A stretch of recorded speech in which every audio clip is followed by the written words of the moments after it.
반갑습니다. 성경 탐험 66번째 시간입니다. 아마 밤하늘의 레드문 현상인 것 같은데요. 달빛을 쫓아서 마치 날아가는 새떼의 모습을 보여주고 있습니다. 낮이건 밤이건 늘 빛을 그리워하는 그리스도인들은 오늘도 하나님의 말씀 탐구를 통해서 어두운 터널과 깊은 굴속을 지나 그 밝은 빛으로 나아가기를 원하는 그 마음의 간절함과 염원이 오늘도 풀려가는 그런 시간이 되기를 바랍니다. 오늘은 세상을 향한 빛이라는 제목으로 말씀을 드리겠습니다. 성경은 세상을 향한 빛입니다. 지난번에는 성경은 세상을 위한 빛에 대해서 말씀드렸지만 조금 다른 뉘앙스처럼 그 내용도 약간 다릅니다. 전도나 선교는 기독교의 복음을 사람들에게 전해서 그들을 어둠으로부터 빛의 생명으로 이끌어내기 위한 선행입니다.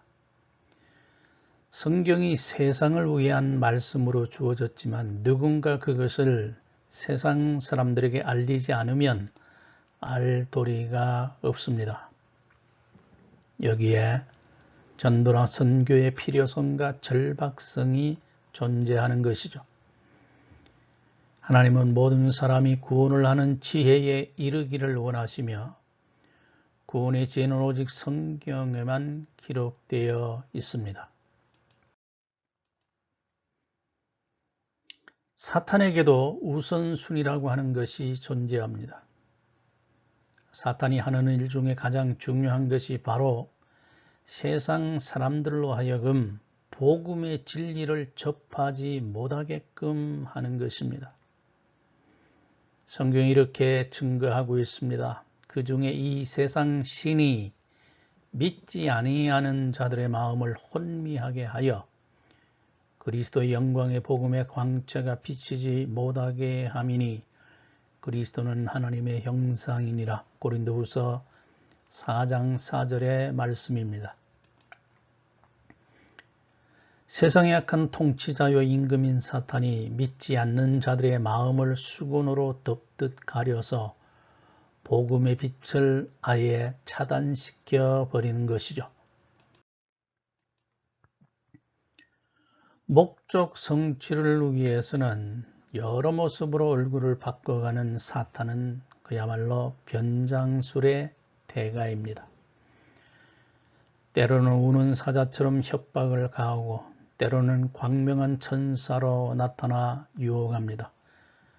강공책과 유화책을 두루 사용하면서 어쨌든 어둠에 갇힌 인간이 빛과의 접촉을 하지 못하게끔 역사합니다. 그들의 전략은 매우 치밀합니다. 높은 산을 넘고 가파른 골짜기를 지나 아름다운 소식을 세상에 전파하려는 자의 발이 아름다운 이유는 그들이 다름 아닌 빛을 가져오는 자들이기 때문에 그렇습니다. 사탄은 참남하게도 빛을 가져오는 자라는 이름을 지니고 있습니다. 사탄으로 불리는 루시퍼는 Light Bearer, 빛을 지니고 있는 자라는 뜻을 지녔고요. 라틴어로 루시퍼는 Light Bringer, 빛을 가져오는 자입니다. 최대한 빛에 가깝기 위해 모방한 결과겠지요. 그가 계명성이란 이름으로 불리면서 빛들의 으뜸이 되고자 했지만 반역을 도모함으로 빛의 모든 신성한 분자들이 해체되어 버리고 그 자리를 대신 메운 것이 바로 어둠입니다. 모든 흑암의 원천인 사탄은 일체의 빛을 거부하고 증오합니다. 예수 그리스도가 빛 자체이십니다. 사탄과는 달리 예수 그리스도는 빛 자체이십니다. 세상에 비치기에 세상을 위한 빛으로 온갖 어둠을 깨뜨릴 수 있고 세상을 향한 빛으로 지옥 끝까지 침투할 수가 있습니다. 그리스도가 세상에 출현하기까지 사탄은 집요하게 빛의 자녀들을 제거하려 했지만 하나님은 역사의 고비마다 그루터기와 가지 끝에 남은 열매처럼 남은 자들을 지켜주셨습니다. 아무리 캄캄한 곳에도 한 줄기 비친 의의 자손을 심으셨습니다.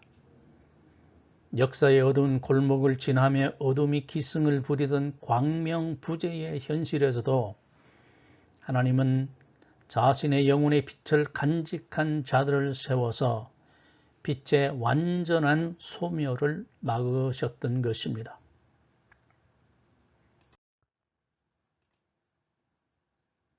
빛의 지킴이들이 있습니다. 먼동이 트기 직전에 지독한 어둠이 세상을 완전히 뒤덮어갈 때에 호련히 빛 대신 그리스도께서 나타나셨습니다. 말라기 이후 침묵의 400년은 흑암의 시대였습니다. 단절되지 않은 빛의 끈질김에 힘입어 세례 요한이 마치 달빛이 되어 빛의 도래를 예고했고 곧 의의 태양이신 그리스도께서 역사의 전면에 당당히 나타나셨습니다. 중세 천년의 기독교 왕국 역시 암흑기로 분류됩니다. 수도원 운동을 통해 어둠과 등진 빛의 자녀들이 세상의 변방을 지켰기에 이 세상은 파국의 종말로 떨어지지 않고 개혁의 아들들이 빛을 가져오는 자로 나설 수가 있었습니다. 선교는 빛의 열매입니다. 사도 바울은 그리스도인을 가리켜 아주 담대하게 빛의 아들들이라고 불렀습니다. 조건은 단 하나, 빛 대신 그리스도 안에 거하기만 하면 됩니다. 그리스도 밖에서는 빛의 한 티끌이라도 닮을 수가 없지만 그리스도 안에 있으면 누구든지 빛의 충만함에 거할 수가 있습니다. 사도 바울은 이 사실을 에베소에 보낸 편지 5장 8, 9절에서 분명하게 밝혀주고 있습니다. 너희가 전에는 어둠이더니 이제는 주 안에서 빛이라. 빛의 자녀들처럼 행하라. 빛의 열매는 모든 착함과 의로움과 진실함에 있느니라. You were once darkness, but now you are light in the Lord. Live as children of light, for the fruit of the light consists in all goodness, righteousness, and truth. 이 말씀은 전도와 선교의 진면목이 무엇임을 명쾌하게 보여주고 있습니다. 즉, 사역적인 측면보다 오히려 선행과 공의와 진실한 삶으로 드러나는 것이 곧 전도요 선교라는 것이죠. 또한 선교는 격렬한 영적인 전투입니다. 말로 전하고 글로 전할 뿐 아니라 삶으로 전하는 것이 진정한 빛의 뿌림입니다. 이 세상의 영적 전투의 현장임은 사람의 영혼을 두고 빛과 어둠이 쟁투를 벌이기 때문에 그렇습니다. 전도나 선교는 단순히 교회의 중심 사역만이 아닙니다. 한 사람의 영혼을 가운데 두고 천국과 지옥으로 끌어가기 위해 격렬한 싸움을 벌이는 영적 전쟁의 실제입니다. 모세의 시초를 두고서도 사탄은 천사와의 다툼을 포기하지 않았습니다. 사탄이 모세에게까지 그랬다면 보통 신자들의 영혼에 대한 그들의 집요함은 어떻겠습니까? 고기를 새로 잡는 것보다 이미 잡은 고기를 놓치지 않는 것은 굉장히 중요한데요. 사탄이 한 영혼에 대한 집요함이 그 정도라고 하면 그리스도인이 철저히 무장하고 깨어서 이 사탄의 흉계를 대적해야 할 이유로는 충분합니다.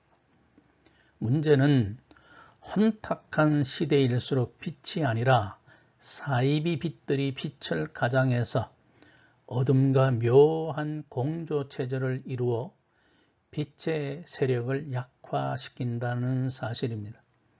그런데 교회는 이 면에 있어 매우 취약합니다. 한 영혼을 지옥에서 끌어내서 천국으로 이끄는 것도 중요하지만 이미 교회의 울타리 안에 거한 양떼를 이리의 날카로운 이빨로부터 지키는 것은 더욱더 중요합니다. 이단에 빠지지 않도록 경계하십시오. 종종 잘못된 교리나 사이비 이단의 가르침에 현혹되어 진리를 떠나는 사람들을 보면 마음이 상당히 아픕니다.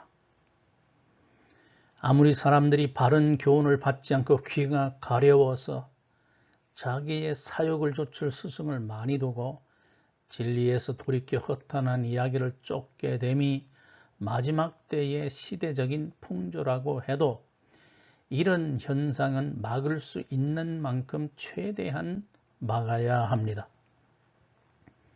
세상에 뿌려야 할 빛이 우리에게 있기에 얼마든지 가능합니다. 오늘 강의는 여기에서 매도합니다. 하나님의 평강이 여러분과 함께 계시기를 바랍니다. 샬롬.